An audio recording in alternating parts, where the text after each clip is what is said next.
The evening sun cast a warm glow over Umunede village, bathing the green leaves in golden hues. The air was rich with the earthy scent of tilled soil and the heady aroma of fresh palm wine. Ezeama, a young hunter known for his sharp wit and bravery, stood at the edge of the village, watching as his father, Ekwuru, gathered the elders. Word had spread fast. An ancient path leading to the forbidden forest, Udene-Ekwuru, had been disturbed. This wasn't just any forest, it was a cursed land, rumored to swallow those who dared venture in. The people of Umunede knew stories of travelers who entered but never returned. They called it Ijogum, the journey of no return. Ezeama, his heart pounding with a mix of fear and excitement, knew that soon he'd be asked to go to the forest and unravel the mystery. Ezeama, his father began, his face solemn, the time has come to test your courage and strength. Strange sounds have been heard from Udene-Ekwuru, and the elders believe the spirits are restless. The last time someone entered that forest, we lost more than a man, we lost the trust of the gods. Ezeama listened intently. The elders murmured in agreement, their eyes wary yet expectant. In his heart, he felt the weight of his responsibility but also a sense of pride. He was chosen not because he was the only one capable but because he bore the legacy of his lineage, the legacy of fearlessness and wisdom. The villagers gathered, a mix of hope and dread in their eyes. His mother, Ndidi, whispered prayers, clutching her chest, her eyes filling with tears. Ezeama, touched by her silent plea, reassured her with a steady gaze. Ezeama, an elder said, his voice breaking through the tension, when you reach the forest, you will meet Obeagu, the one who speaks to the unseen. Seek his guidance. He alone can reveal the path to avoid the spirit's wrath.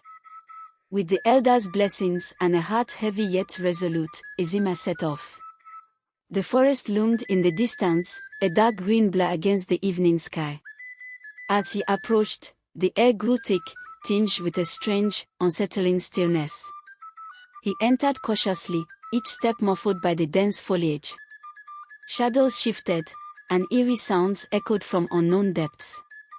Suddenly, the air was pierced by the sharp cry of an owl, a chilling omen. Ezeama's heart pounded, his hand instinctively reaching for his machete.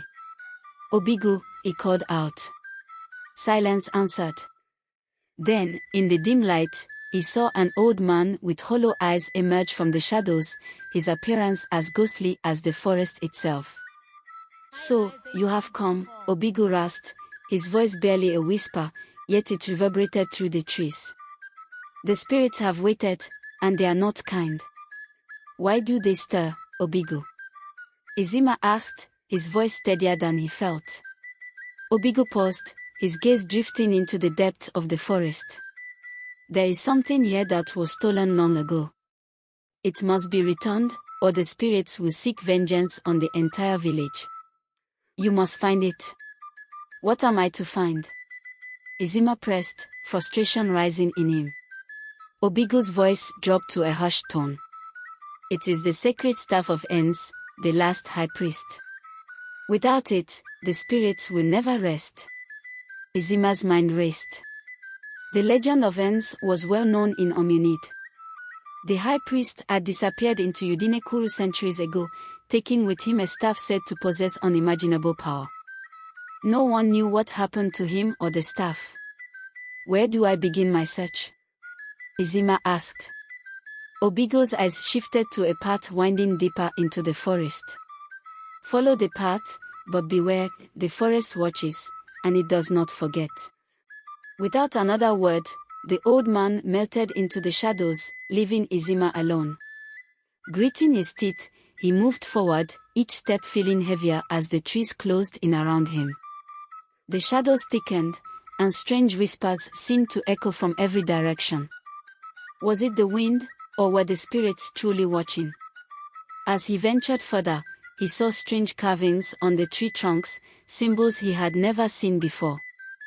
Then, in a small clearing, he found an old shrine covered in moss and vines, its stone altar cracked and worn by time.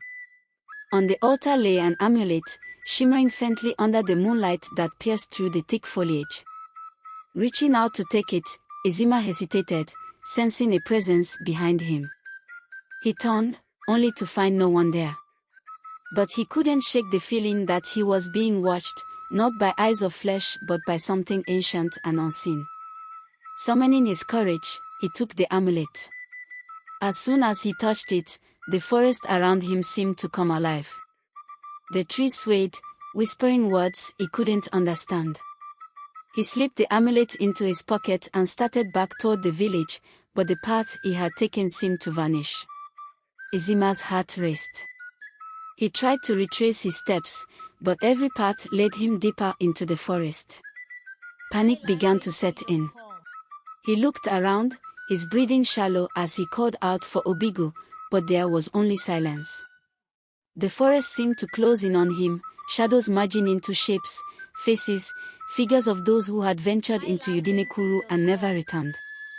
Ezeama could feel their stares, their whispers, warnings he couldn't decipher.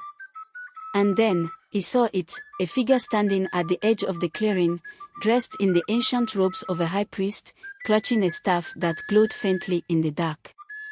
The figure beckoned to him, its face hidden in the shadows. Ezeama felt his legs move, compelled to approach. As he drew nearer, he noticed the figure's face, a reflection of his own, yet aged and worn. His pulse quickened as he reached out to touch the staff. The ground beneath him trembled, and the forest roared to life with an unearthly force. The trees seemed to close in, and darkness swirled around him.